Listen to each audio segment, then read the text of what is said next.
For those of you, maybe I don't know if everybody knows, but Ben, Hill runs the Ben's Biz on the MILB website, the official website of minor league baseball, and you also do the show before the show podcast, which is kind of the official podcast of minor league baseball.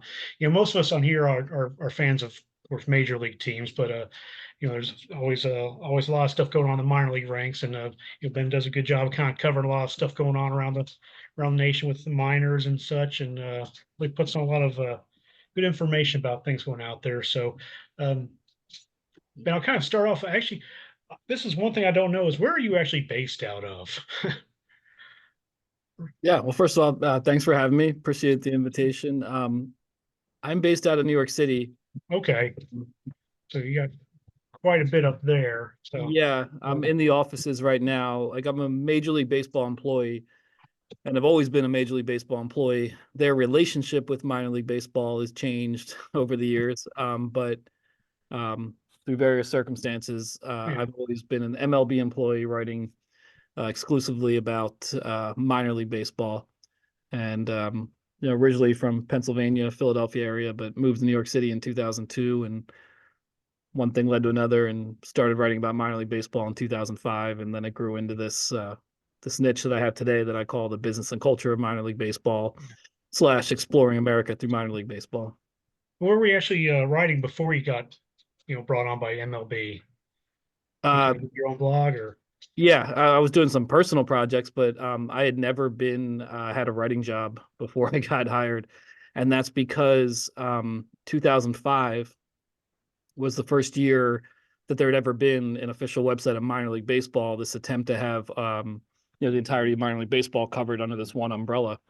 And so 2005 was the first year of MILB.com, and no one really knew what they were doing because there had never been a top-down effort to cover the world of minor league baseball that was then 160 teams.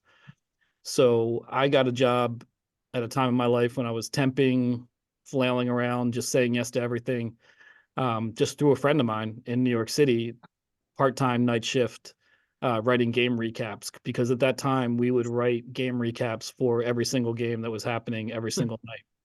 And we do not do that anymore because I don't think anyone read them. But it was part of the initial setup that every game had a recap. So that was my having a friend, saying yes to it, and writing game recaps in 2005. It's hard to believe it's almost 20 years later.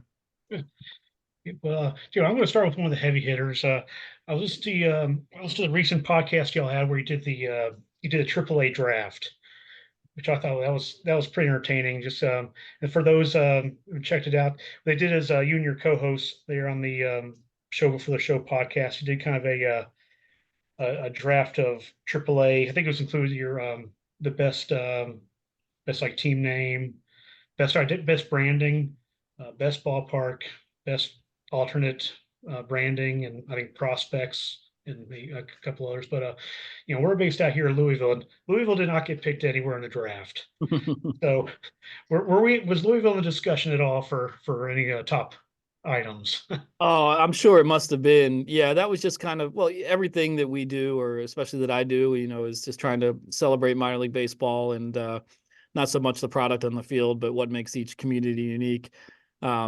Yeah, so that draft we did pick on a variety of categories. I can't remember what I picked. I'm sorry, Louisville didn't. I don't remember. I don't remember everybody's picks. I just remember I kept listening and saying, okay, well, Louisville's got to have the mint juleps get picked or the masters, but no, they kept getting passed by. So yeah. I mean, I think that just speaks to just how rich a world it is that you could do that kind of exercise with 100 people 100 times over and just always have all sorts of different things to pick from. Yeah, I did get to go to. I hear you say Louisville, and I know there's always people pronouncing it different ways. I was told Louisville at certain points. Yeah. Some people try to mash the consonants together. It's just as Louisville, but Louisville is acceptable. I think the one, Louisville is, I think, illegal. That's the one. Yeah. I would never say that. I would never embarrass myself in that. But I've been there twice, and I got to go again last year, and I was really reminded what a great ballpark it was. They made a lot of improvements since the last time I've been there. Obviously, that was a train depot or train shed entrance is really unique, and all the bridges and the backdrop, and it just reminded me like what a beautiful ballpark that is and what a great place to visit. So I go on road trips every year, and at this point I've been to every minor league ballpark, and there have not been any new ones that opened this year or last year. So it's a lot of my road trips used to be based around going to new places, but we're in a bit of Right. a lull with that right now. So I'm just trying to get back to places I hadn't been. So I was glad to make it back there last year. And yeah, and then what I highlight is just, again, not really what happened in the game, but just who are the people, the places, the characters, the food, what is it that makes this place interesting? Well, So I kind of want to get into that a little bit. I know I saw you actually have some dietary restrictions, I think, where the gluten stuff. So I think you, according to one, well, I was reading, I think you have a lot of people kind of do your food for you contest. So is there any, what items have you kind of come across that really just stood out like you, I guess you, maybe you wish you could, could Oh, it's partake endless. in? I wish I could have everything, but yeah, Yeah, I started the road trips in 2010. Again, I started writing in 2005, then one thing led to another, developed the niche of covering, the business and culture of minor league baseball, got full-time in 2009, started the road trips in 2010, just because finally I had a job doing this, and I felt like I need to go to the places that I was writing about to actually understand the industry. Of course, food was always a part of that. And then in 2012, I got diagnosed with celiac disease, which means you have to go gluten-free. And basically, almost immediately, this idea popped into my head of like, well, I can't stop covering the food just because a lot of it is off limits to me. right. Gluten is wheat, rye, barley, and obviously a lot of ballpark food is going to have those things, breaded and fried, whatever. So I had the idea that just popped right in there to have a designated eater. So for the over a decade now, every time I go to a ballpark, I have a designated eater, which I like better anyway. It's better than me just always eating the food and taking pictures of myself or getting just a team employee to take a picture of me. I recruit a designated eater at every ballpark. It's just people who read what I do, whether it's a newsletter, or articles, or the podcast, listen to the podcast. And it's a great way for me to highlight local fans and everything like that. Like, so there's a guy named Greg in Louisville last year. And, of course, you have to get what was described to me as the filet mignon of Louisville, Slugger Field, which was the fried bologna sandwich. So Yeah. that was the big thing there. Oh, they also had some really good barbecue out in the outfield area that was tied into, I think, a local business. I can't remember the name of that right now, but was it Four Pegs? Was that in Louisville? I can't That's remember. yeah, familiar. I think they kind of okay. get switched up a little bit, but yeah.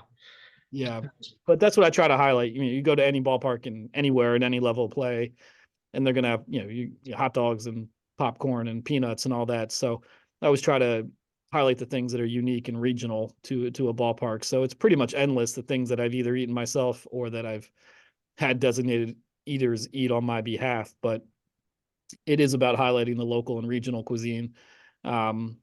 That says you can only really get this at this ballpark, or this is a specialty of this ballpark. And so there's been a lot out there. And then, of course, we've had a trend in minor league baseball at this point for the better part of the last decade of, alternate food identities. Yes. Yeah. Just this morning, I was on the phone for the podcast, did an interview with the general manager of the Wichita Wind Surge, who are playing for the first time on tomorrow and Saturday, is the Chili Buns. And I'd never even heard of this. In the Midwest, apparently it's a big deal to eat a cinnamon bun just placed right directly atop a bowl of chili. So they are Really. playing as the Chili Buns on Friday and Saturday, and had to do an interview about that. So it's that kind of thing. I've learned so much about food, but just America in general through minor league baseball. I know so much more about the country than I would have because of the minor league baseball teams, and in a lot of ways that transcends sports and the game of baseball itself. Yeah, absolutely. Chili on top of cinnamon. I that doesn't sound too, but it does sound good. But I bet somehow they make it work, though. It must be a thing. But It's the Midwest. They like their hearty cuisine. yeah. But let's see. And yeah, I should have asked if anybody has any questions. Feel free to put in the chat or put your hand up. I know. Let's see. Ryan kind of asked because he's actually a little bit close to the Indianapolis area. And he was on kind of wants to know what's your experience at the Indianapolis ballpark? Because that's a pretty popular one in the area too. If you Um, remember anything yeah, about I it. went there last year on the same trip that also brought me to Louisville Slugger Field. maybe it was just the night before. Then the night after, I went to Indianapolis, Victory Field, and that was my second time there. And kind of like in Louisville, I was reminded, like, wow, what a great ballpark this is. Um, I love how it's situated in downtown, and you're just surrounded by so much. Lucas Oil Stadium or whatever it's called, the home of the Colts is right Yeah. there. The state capitol building is visible beyond the outfield. There's that huge new Marriott hotel, which at the time I went there was just had a gigantic Colts logo down the whole thing. You can go after the game if you got a little bit of money and go to St. Elmo's Steakhouse and get the famous shrimp cocktail and blah blah blah. There was an amphitheater across the street with some concert going on, and the sound from there was bleeding into the ballpark. But I was impressed with that ballpark because I can't remember the year it opened, but it's over 2 decades now, and I felt like it still felt really fresh and new, and just as like a huge asset in the downtown area. Yeah, Um, I'm impressed by your memory on all this stuff because I think I was just up there 2 years ago. I don't remember all Yeah, things. well, when you have to go home and write about it and promote your writing and talk about it, all these things kind of get lodged into your head. There you go. Yeah, 1996. So I think for a ballpark that's certainly not old, but coming up on 3 decades old, it looks Yeah, better than that, and still has a lot of great energy. The One of the feature stories I did in Indianapolis was on their broadcaster Howard Kellman, who has been yeah, broadcasting games for the team since 1974, which is just an amazing run of longevity in minor league baseball. It's really only at the AAA level that you get those kind of lifers. Well, Larry Ward in Chattanooga as well, actually. That's double A. But, for the most part, broadcasters are like, just like the players, just like a lot of people in minor league baseball trying to get to the next level. But sometimes at AAA, sure. got the guys that stay there forever. So I think it's just so remarkable that, yeah, Howard Kellman Yeah, I was know there. Ryan likes Howard a lot. We have Nick Curran here in Louisville who's been to a couple of our SABR meetings that we enjoy a lot. So yeah, I was up in Indianapolis like 2 years ago. And I remember thinking, I sure like Louisville ballpark, but like, I was walking around, I was like, oh man, I wish we had that. And boy, it would be nice. Yeah, why don't we have that? See, that's a nice park up there. And it says, and I don't know how well you remember kind of all the geography about us, but outside maybe Louisville and Indianapolis, there's like are two of the top two. What other, kind of recommendations do you remember offhand for just kind of in the area around here? In the area, well, I'm trying to think. Yeah, I mean, Nashville's not too far away. We got Lexington and Evansville, which have some like independent teams, and we're not too far from like Ohio and Illinois. Yeah, yeah. I mean, I was also in Nashville last year, probably part of that same road trip. That all blurs together. I mean, I think that's a really nice ballpark. That's an interesting situation in Nashville because it's a prime candidate for an expansion team.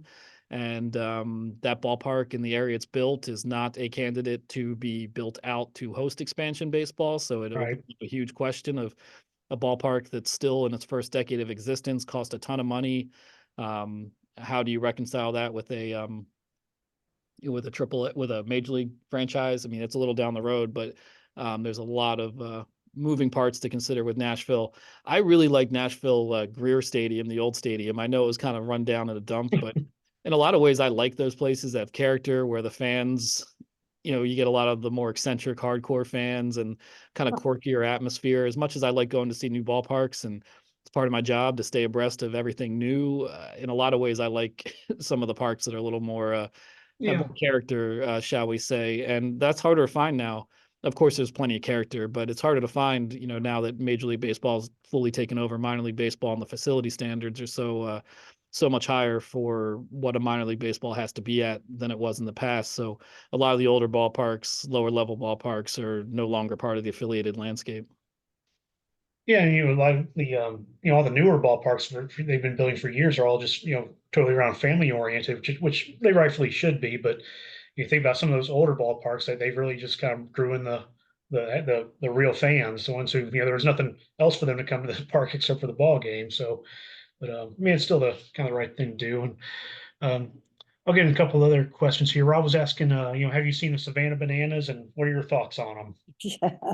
Yeah, I haven't seen them yet. They're not affiliated, so they're not Yeah, in the realm of what I cover specifically. They're a very interesting story. Jesse Cole, the guy who runs them, I used to meet him at industry events. There used to be an event called the Promotional Seminar, Minor League Baseball Promotional Seminar, and he would come and We would talk, and I think at that time he was with the independent Gastonia Grizzlies. So he took a real chance. I mean, now they're basically a touring entity, and I don't know how often they really play in Savannah, but Grayson Stadium in Savannah had been home to the minor league Savannah Sand Gnats, who were Yeah, basically saying, like, we can't turn a profit in this old antiquated ballpark. And they actually moved and became what is now the Columbia Fireflies in Columbia, South Carolina. And within that void, it was Jesse who brought the Savannah Bananas to Grayson Stadium. So for him to go into a ballpark where other operators had said you just can't do anything here, and not just be turn a profit, but turn into what is now a nationwide phenomenon, just speaks to, the level of creativity and quality he brought to that experience. I mean, of course, the Savannah Bananas do endless things that you can't do in the world of affiliated minor league baseball, which is first and foremost predicated on player development. So it's a totally different world. And they were summer collegiate at first, but now they're just wholly independent. Now they're just more like the Harlem Globetrotters of minor league baseball, or sure. of professional baseball. And I do need to actually get out to a game and see them. Of course, I've seen clips, and as I said, I know Jesse Cole, who runs the whole thing, not well, but I've known him for years. And it's been really pretty great to see the level of success they've had and how they've been able to turn it from a small operation in a beat up stadium in Savannah, Georgia, into something that now, when they go to minor league stadiums, AAA ballparks, the teams sell out in like minutes, like seconds. Like, Yeah, it's just such a phenomenon. I think they're supposed to be here in May, but that's quite something. And for those of you who do just kind of want to check up on 'em, I know they put a lot of their games on YouTube now, where you can kind of, I mean, it's not quite the same as being there, but you can kind of at least watch it and kind of see what it's all about, and some of the, I guess, hijinks they're up to.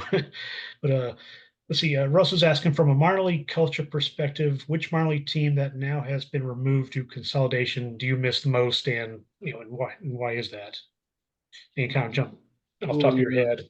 yeah, I could go in a lot of different directions with that. I mean, that was it was tough. Hey, if I was commissioner, which I'm not, clearly, I would not have wanted to cut minor league baseball. I understood some of the reasons for it, for sure. But that's what I liked. I liked the whole short season level, um, Yeah.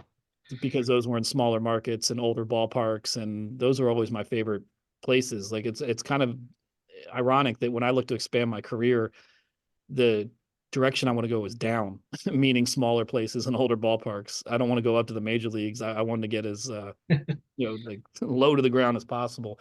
So, of course, the Appalachian League is still exists and now is summer collegiate, but I miss the entirety of the Appalachian League.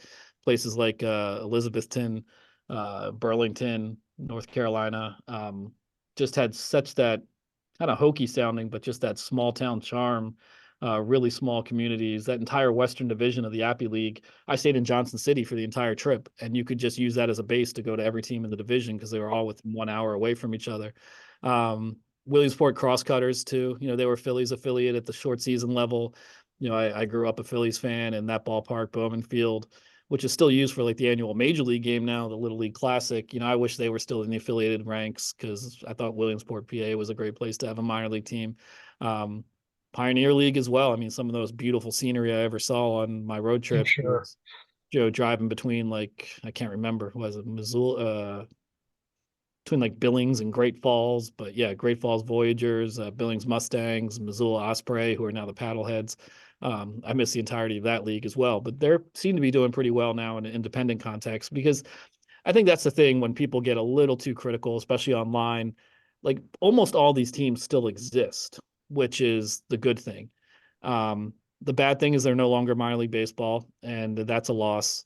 The bad thing for me professionally is because currently I'm paid just to cover affiliated. I can't get to those places as easily within a professional context. But these places are all there for the exploring, with the exception of very few. Very few of those teams just completely cease to operate in any way, shape, or form. Yeah, it's kind of one of my thoughts too. Is I wasn't sure how some of those short season teams were doing, since they kind of became more indie or college ball teams. But hopefully they're doing pretty good, because I know they have good communities. They've always supported baseball for years. Some of those uh, teams, yeah, especially the Appalachian League, those went back for years. So right, yeah, I had a couple questions about the Bowling Green team too. I think they're just kind of asking, what thoughts on if you've been what were your thoughts on the Bowling Green Park? Yeah, I was there for the second time last year as well. It was all probably part of the same road trip. As I said, sometimes I can't keep the itinerary straight in terms of where I was when. Um, yeah, Bowling Green, the ballpark itself is fairly non unremarkable. It's not the kind of ballpark you walk into and say like, "Wow," like I'm never gonna forget this atmosphere, and it's gonna always scream Bowling Green to me. It's a little bit generic in the layout and where it's situated. There are some architectural quirks because Bowling Green, is located atop like the largest cave systems in the country. Yeah, So that's why they have the visiting or the clubhouses and the outfield because they didn't want to dig and create areas where those traditionally are, and with the fear of running into sinkholes. And I do think the team has been pretty good promotionally through the years with alternate identities and things playing on the region. They were actually had an alternate identity one year called the Sinkholes, which was in celebration, I suppose, of that time that the Corvette Museum in yeah, Bowling Green had a sinkhole open up and all these classic Corvettes went into a sinkhole. Um, so I like that background of Bowling Green, and I do like certain ways in which the team operates. It's not the sort of ballpark that I would say like, oh, if you can only get to these handful of minor league ballparks, Bowling Green probably wouldn't be on mine or many people's list of just a must-see ballpark. But my whole thing, and part of it is I do write for the official website. I always try to find a way to be positive. I'm hoping never disingenuous, but it's more about celebrating the places than saying like, ah, this sucks, never go yeah. here. It's about saying what's good about this place. But of course, some places are better than others. Yeah, I did kind of. I haven't been to a game there, but I did go to the kind of. I just stopped in town one time when I saw the park there in Bowling Green. I still thought it was kind of cool how you're just walking down a sidewalk and you turn your head to the right. There's like a field right there. You kind of can clearly see everything pretty much from the street there. But yeah, Ryan was and Ryan kind of beat me to one of my questions. I know what you posted your tour on online and it didn't have Louisville, but yeah, I guess we were wondering if that might be in the plans for any time soon to if you maybe sneak a trip in between. You Probably not in the near future, just because I wish there were still 160 teams, but 120 is still a lot. And so usually once I get to a place, then it kind of stays on the back burner for a couple of years as I try to go to other places I haven't been to for a long time. Um, but one of the things that precipitates like quick return visits the most is either sometimes just some sort of promotion where it's just like, oh, we got to be there for that. But often when a new ballpark opens and it's in a certain region, then like, oh, I'll build an itinerary around that. And okay, even though I was in this place just recently, I'll go there again. But it'll probably be a number of years before I make it back to Louisville, just as a yeah, result of getting there last year and trying to just sort of cycle through the landscape. And it's definitely not a wholly efficient way to do it. And it's not like I have some grand plan, but I just try to look at my spreadsheet of ballpark visits and say, okay, there's a place I haven't been to for a real long time, and then build things around that. and for the I know a few of the folks on here are not actually from the the Louisville area, so we've been kind of focused on that for some of our most of our folks are from here, but we did no Sam was kind of asked about the Florida State League, I guess just about yeah, first of all, Sam, I think that is a Daytona cap that Rob was wearing. He had it on. I saw him the other day and he was Yep. wearing that. Is that right, Rob? Is that what you got? Yeah, Tortugas. Okay. Yeah, I think Sam's down that area, so he's kind of digging that. But yeah, has been any thoughts? How often do you get down to the Florida State League and do coverage? Any thought on the kind of leagues down there? Well, I'm definitely overdue for a lot of teams in the Florida State League, especially once you get a little further south into Florida. I don't find it the most compelling minor league to visit because, with the exception of Daytona, every single ballpark in that league is a major league spring training facility. So the minor league season, after the major leaguers go to their respective major league cities, can sometimes feel like a bit of an afterthought in the way it's run and marketed, and pretty low crowds in a lot of ways, especially for huge parts of the season. A lot of rainouts or delayed games with the rain. It's a notoriously difficult league to operate in, and it's sometimes hard to like have a real sense of that minor league energy in the Florida State League, as opposed to just feeling a little a little bit of a downer once spring training ends. Daytona, of course, though, is a huge exception to that. It's the only ballpark in the FSL that is not a spring training facility. It's the oldest ballpark in all of minor league baseball. Of course, it has the Jackie Robinson, tie into it because he played there in 1946 in his first games as a member of the Dodgers organization. So that's such a great thing. And they have like a kind of little outdoor museum tied into that. But I just love that ballpark. And it always comes up when people ask me what are my favorites.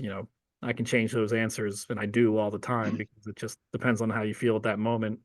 But Daytona and Jackie Robinson Ballpark is always high on the list because that's a classic ballpark with a lot of history and just so charming. The kind of place where sometimes I wish I could just not be on the job. I just sometimes want to go to places as a fan, and if I was a fan, I would love to go to that ballpark and just sit and see a game. It's so classic.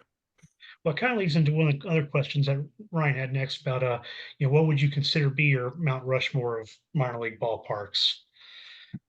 If you have some you could name. Yeah, definitely. I mean, Daytona would definitely put that on the so-called Mount Rushmore. I'm very partial to Reading.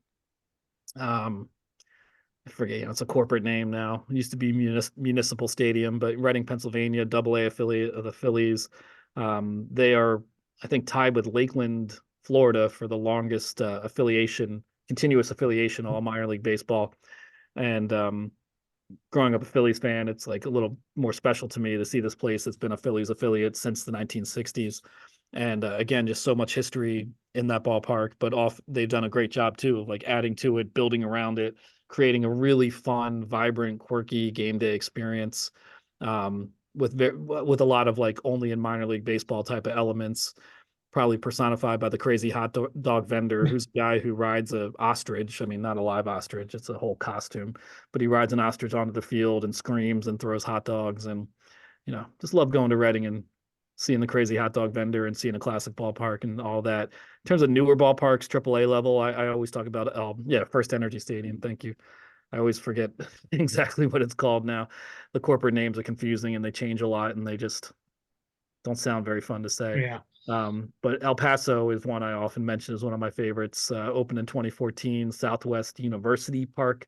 You can see Juarez, Mexico from behind the ballpark, just like literally right there.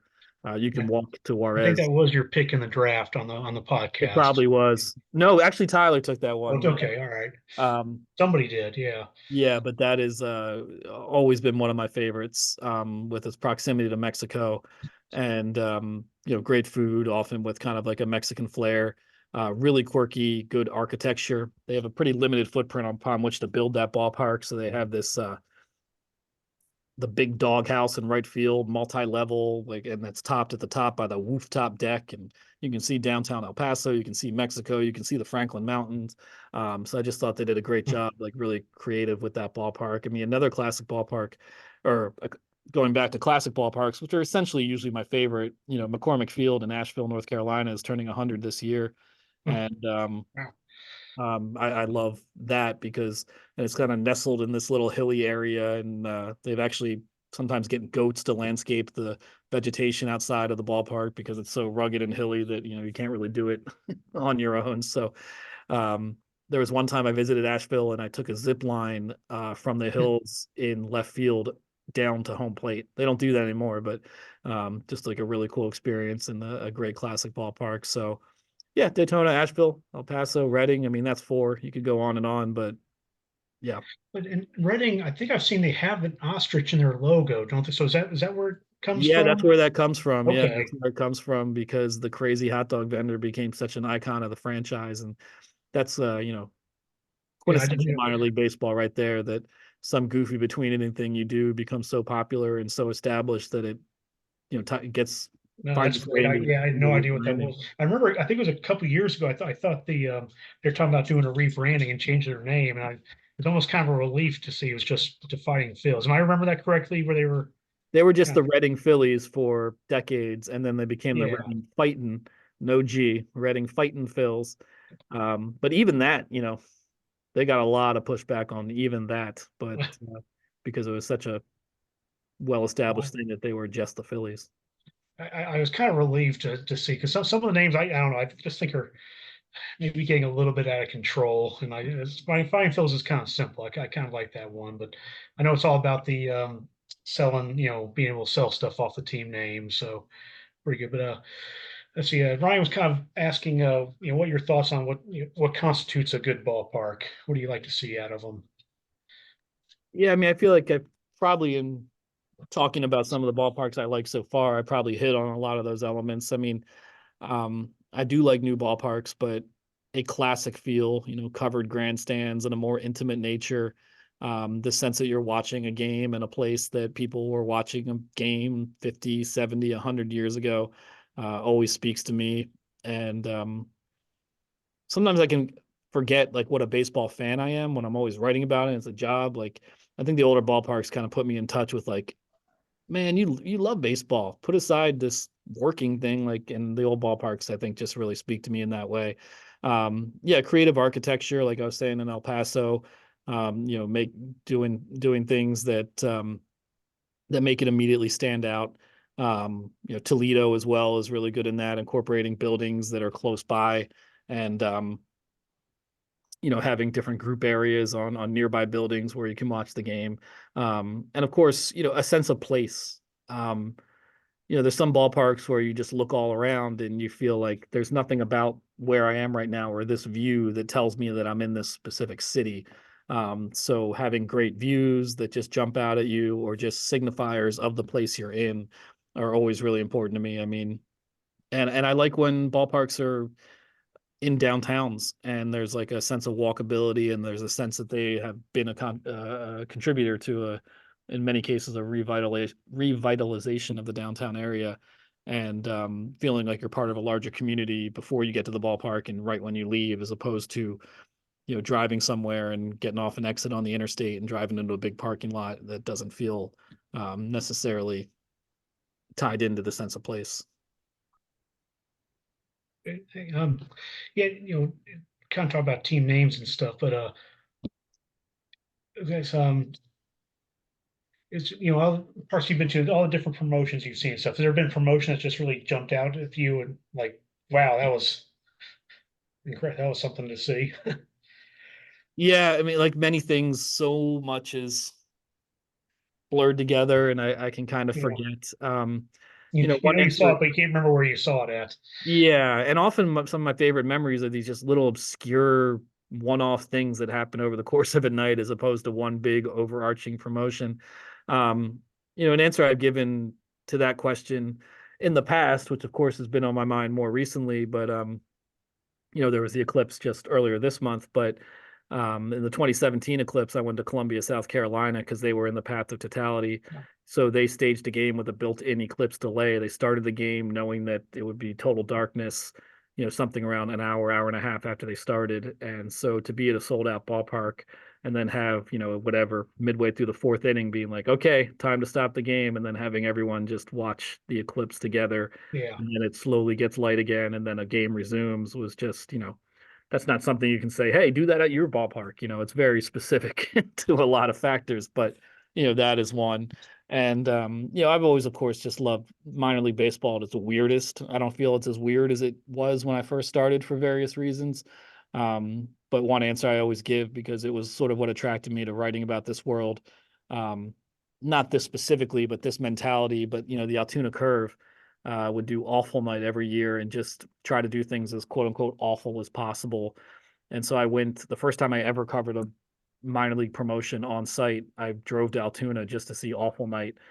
And they gave away sporks at the sport. Their giveaway was sporks for no real reason. They had a man named Captain Awful with an A shaved into his chest sing a falsetto, "Take Me Out to the Ball Game."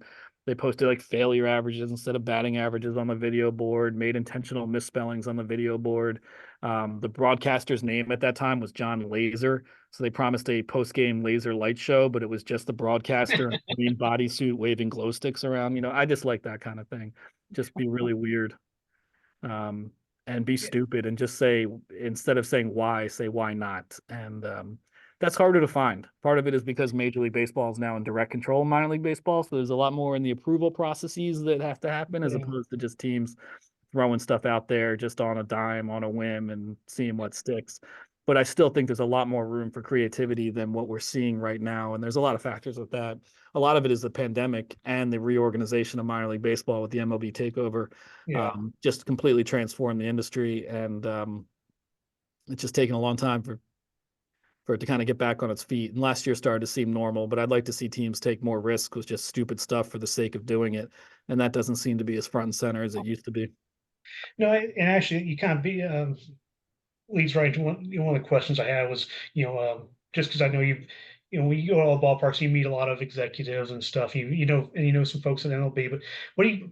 I mean, do y'all kind of have a thought on what the future is of like promotions in the minor leagues? Because I was listening to, I think it was maybe a Rob Nyer podcast where they talked about, at some point down the road, right now major leagues kind of has a kind of a say so in what promotions they do, but at some point will they kind of say, it's maybe it's good just give the control back to the minor leagues somewhat and kind of let them, like you said, just do stupid stuff they want to do. Yeah. Well, as I said, I think a lot of this quote unquote stupid stuff could still be done if teams just did it more. I think there was just a lot of like staff turnover post pandemic and then uncertainty with Major League Baseball being in control. I always point to the Jacksonville Jumbo Shrimp as a team that just still does that kind of thing. And to me, I'm always saying like, see, you can just still do this. Like it's not like Major League Baseball is this monolith saying no to everything. Yeah. Where Major League Baseball will be much more strict is when it comes to intellectual property and trademarks and things like that. I think where the minor leagues used to skirt around the edges of that and just say like, hey, don't ask for permission, ask for forgiveness. Now Major League Baseball is going to be like, no, you can't do that, which I understand to some extent why that is. But you can just like tonight in Jacksonville, the theme night is inopportune laugh track night. What that entails, I don't really know, but I just like when teams have a dumb idea and they do it, and that you can still do that. So Well, I you like gotta go to the ballpark and find out what that means. exactly. And I'm not delusional. I don't think that thousands of people. I don't think they're gonna have a huge walk up crowd just because the team did this. But a lot of these promotions are just to give people a memory that they didn't even know they were going to have going in, and they might not notice it, or they might say that was hilarious. And also, it's just like a nightly exercise for the front office to constantly be creative. So the work you do, even on these one-off dumb ideas on a Tuesday, it all helps create a culture where you have creativity and a sense of camaraderie as you work together to achieve these promotional goals. Even if they're stupid, it creates an atmosphere of risk-taking and of fun and of saying we don't take ourselves too seriously. And I think culturally, that's very important. Yeah, absolutely. And and Rob asked the question that Louisville was recently purchased. I don't remember the name of the company that bought them, but they own several minor league teams. It's Diamond Baseball Holdings. They own now Yeah, Diamond 30 some Baseball. So teams. Yeah. yeah, and do you have any thoughts on what you've seen other teams that are bought by them? What that might do for Louisville, the Bats? That's been difficult. Again, working for Major League Baseball, and sometimes these things are things I'd like to cover more, that it's tough. In a way, I don't call myself a journalist so much as a writer, because there are just things that are a little difficult to get to the bottom of in the official website context. I don't personally like in any industry, one company owning an increasing amount of it. But one thing that is, and I don't think anyone knows this yet, like exactly what it's a cynical word, but end game is like, what is the goal? Because when you look at 30 teams and their collective value, what is like the ultimate goal of spending $1 billion on 30 minor league baseball teams?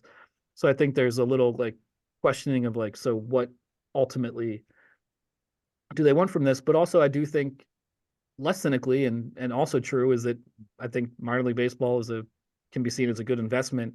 And one thing that's very good is that they haven't gone in and kicked out, fired pre-existing staff, say we're putting in our new people. Right. Any team owned by Diamond Baseball Holdings, I don't think from a fan experience, it's not like some before and after scenario. They keep the same people. They let teams operate the way they do. They understand that so much of minor league baseball is local, and to still have these teams with a local feeling and flair, run by people with an actual feel for the community. So they have by no means been bad operators in that way at all. In fact, in a lot of ways, they've been pretty good operators. So that's something to celebrate. But there is the question of, is it good? Is it good for one organization to control such an increasingly large slice of this industry? And what is the ultimate goal of that? And I don't know. Yeah, because everything I read is that they're supposed to kind of push the more the promotion and the branding and sales and stuff. I don't know if I've really seen anything different from before. So look in the chat. We had a couple questions about some various ballparks. Let's see. I know you said you don't really hit the independent ones because you're more with the affiliate teams. But have you been to the ballpark in Florence, Kentucky? I haven't. I mean, in a perfect world, and I keep advocating for this, like, I want to go everywhere, but Sure. thus far in the parameters of my job, it's been tough to justify places that aren't affiliated because at the end of the day, I'm paid to cover minor league baseball, and that's minor league baseball, capital M, minor Yeah. league baseball, which specifically connotates affiliated teams. So I've gotten to stray independent games. There's not some blanket ban on covering it, but if I do an independent thing or a summer collegiate thing, you need a real specific story idea as opposed to just like, hey, I went here and here's what it is, because it can't go on milb.com because it's not affiliated. And it could theoretically go on MLB, but in that case, what do you have that's like worth the real estate there before it gets pushed off by a million different things? So it's been tough to find the context to do independent and summer collegiate. But my dream job, or at least a dream job that's somewhat similar to what I'm doing now, would just be what I'm doing now that includes everything. That's my dream within what I'm doing now. And I wish I could do that, but I can't. Well, technically, everything I read all the times, like the Atlantic League and those other leagues are partner leagues. So, Well, that's I don't part know of what it. that So means. that's why it's like, it's not like you can't write about this, but it's just like, where does it go? What's the Right. angle? So if the podcast and my newsletter and the website are all like affiliated minor league baseball, you can't really just sort of like sneak Yeah, and independent I don't stuff know. into that. So it basically just has to live as like a general interest baseball story for MLB. And in that case, I need a little bit more of an angle than just like, I'm the guy who goes these places and tells you what it's like. But believe me, I've been pushing for it to say like, well, don't we want to promote the entirety of all of baseball? And if the definition of partner league is still a little unclear to me over exactly what Yeah. those relationships entail, but why don't we just promote literally anything that falls under our purview or umbrella? But right now, there's just not really the appetite to go beyond the affiliated minor leagues in a really substantial manner. But I believe the opportunity to exist. And as I said, there's no animosity towards any of it. It's just not carving out the space to do it properly. And everything I read, I don't already know they put some roster limitations on minor league teams in general. I don't know, I just kind of get the feeling they're going to keep cutting those a little bit even more. So I don't know if that maybe means for independent teams, if you see the quality of play go up a little bit, or maybe guys just drop out. But still, there's still good baseball out there to see. Let's see. John kind of asked the same question about the Birmingham Barons and playing a game in Rickwood. Have you ever been down, made it over to that ballpark before? Yeah, I've been there several times. In 2010, with the first season, I did road trips. One of my very first road trips where, I was still new to this and trying to justify it and really needed a hook for anywhere I went just to say, like, this is what I'm doing. I went to the Rickwood Classic in 2010, and that was phenomenal. So the Barons, and for a lot of decades, Birmingham Black Barons, played at Rickwood, and the Birmingham Barons played there all the way through 1986. And then from 1996 to 2019, the Barons would play a game there every year, the Rickwood Classic. And really them doing that in conjunction with the volunteers, who largely volunteer run organization that kept that ballpark in good shape, is 100% what created the circumstances for Major League Baseball to be able to do what it's doing now with that ballpark. And so I'm really glad to see them doing this at Rickwood, because after the pandemic and the Major League Baseball takeover, there was not a Rickwood Classic in 2021 and 22, and that's because it no longer met their more exacting ballpark facility standards. And I was just saying, in fact, we even had like an internal contest in the company of like pitching ideas, and me and some coworkers pitched that idea And they said, well, you would win, except this idea is already underway. So we were like, all right, good. Um, so I'm glad they saw the value in it. I've heard from people, and not without some cause, saying like, well, I'm worried what Major League Baseball is going to do that, the improvements they'll make will make Rickwood lose some of its classic charm. Do I think it will lose some of its charm? Probably. But it's like, pick your poison. Would you rather have not this investment in it and just have volunteers just try to keep it going for X however many years, especially if the Birmingham Barons aren't going to play a game there?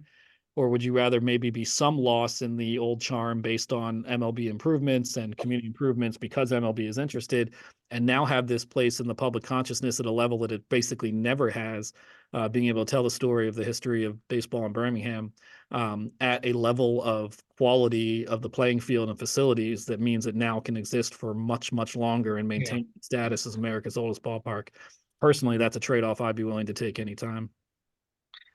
Yeah, no, it's not on quite the same level as Rickwood, but about an hour and a half from us here in Louisville. We got Evansville with their Bossy Field out there. It was in it was featured in a league of their own. It's one of the oldest ballparks too. So I still got kind of a lot of the old, it's kind of seeing how parks were built back in the day. So yeah, it's pretty cool.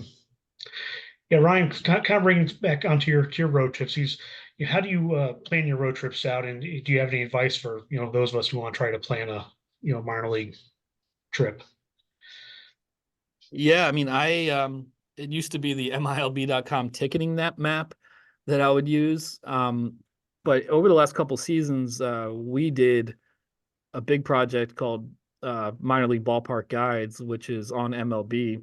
So now I use that this project we are part of. So the landing page of the Minor League Ballpark Guide project, which you can just Google Minor League Ballpark Guide, but I believe it's like MLB.com/fan/ballpark guide, has a map of every minor league team, which is searchable by state, searchable by affiliation.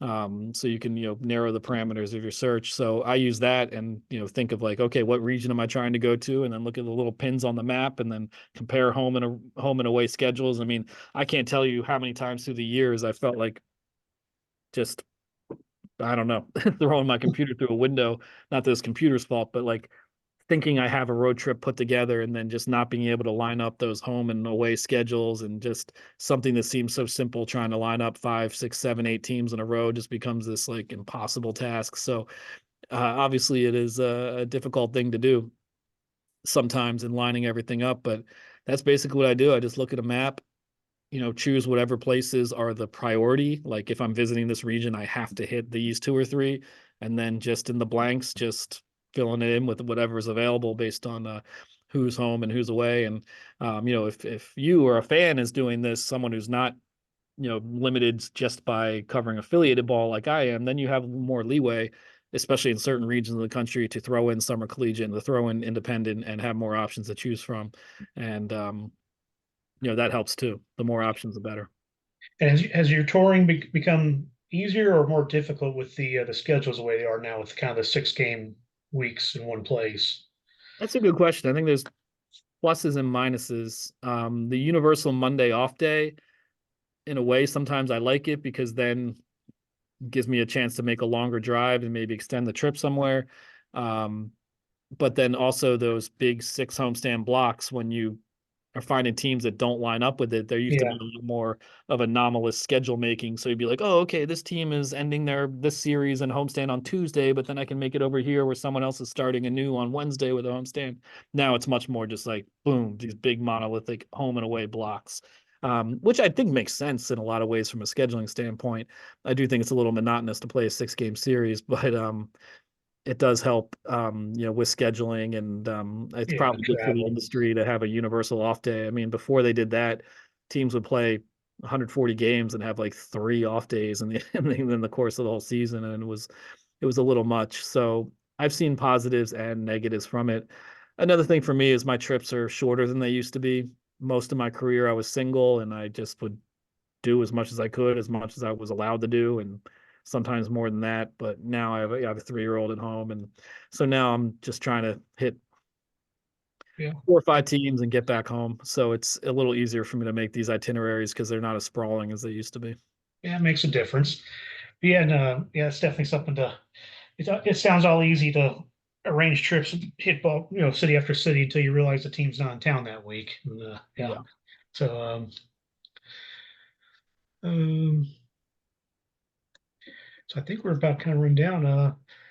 So I guess I kind of had like just one last question. I was going to say maybe something I guess you like, and maybe something you just dislike in general about the majors kind of running the minor leagues.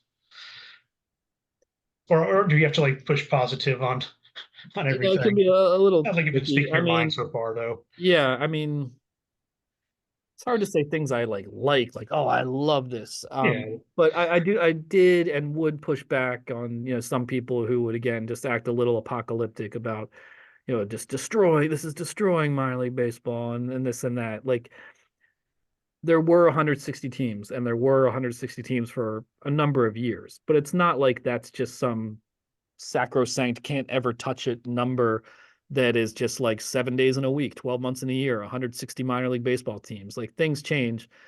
And there were some things, especially like in terms of making the affiliations more consistent and much less of that every other year shuffle, which would have analogies to, being at the bar at at closing time where, sometimes just the last two standing just ended up with each other because that's the only option you had. And that's what ends up with like the Washington Nationals being affiliated with Fresno. And I think Major League Baseball, and rightfully so, is very frustrated by having not as much say as they wanted in arrangements such as that. So I think extending the affiliations, making the geographical alignment a little bit more for the good for the coherence of a farm system and player development makes some sense. But because those are not my considerations or interests, and just talking about me as a fan and my own likes, I just want minor league baseball to be as sprawling and messy and all over the place as possible. And I miss that world. Not that it was completely sprawling and messy and all over the place, but it is more streamlined now, a bit more homogenous, and that's not what I'd choose if I could. I always keep thinking if minor league teams could just figure out maybe a way to keep some of the same players for just a couple years. I always thought that would do wonders for the game. In Louisville we had Corky Miller who was here for several years, and he became such a celebrity in town. But I just see so many people kind of players just do 1 year and then they're gone. So anyways, we're kind of at the top of the hour. I'll see if anybody had any last questions, but otherwise, Ben, no, I certainly appreciate you taking some time out and joining us. This is been excellent. Like I said, I know a lot of us on here are bigger fans of the major league teams, but I always like to push that there's a lot of really awesome stuff going on in the minor leagues, a lot of stuff to see, and definitely, especially in our area, we have a lot of ballparks out in the area to go to visit. So Ben, I certainly appreciate your time. It's been really entertaining. I appreciate it. So. Yeah, thanks for the invite. I always appreciate the opportunity to talk about who I am and what I do, and spread the gospel of minor league baseball a little bit. I mean, I do think anyone who's a baseball fan, there's just no way not to like minor league baseball if you already like the sport of baseball, and there's just so much to explore. And as I said, so much to learn about America and beyond the game of baseball through, contextualizing your American travels and experiences through minor league baseball. It's just a great thing to do if you have the opportunity, or even if you don't have the opportunity, just to learn about what's going on in the world of minor league baseball as a way to get a fuller sense of the entire country and all the weirdness therein. Like chili on top of cinnamon rolls. So yeah, there you have it. I never knew. I learn something new every day in this world. No, thanks, Lonnie. And like we said, if you do get Louisville back on schedule the next few years, definitely hit us up and see you out there. So, all right, take care. Thank you all. Have a good night. Yeah, thank you.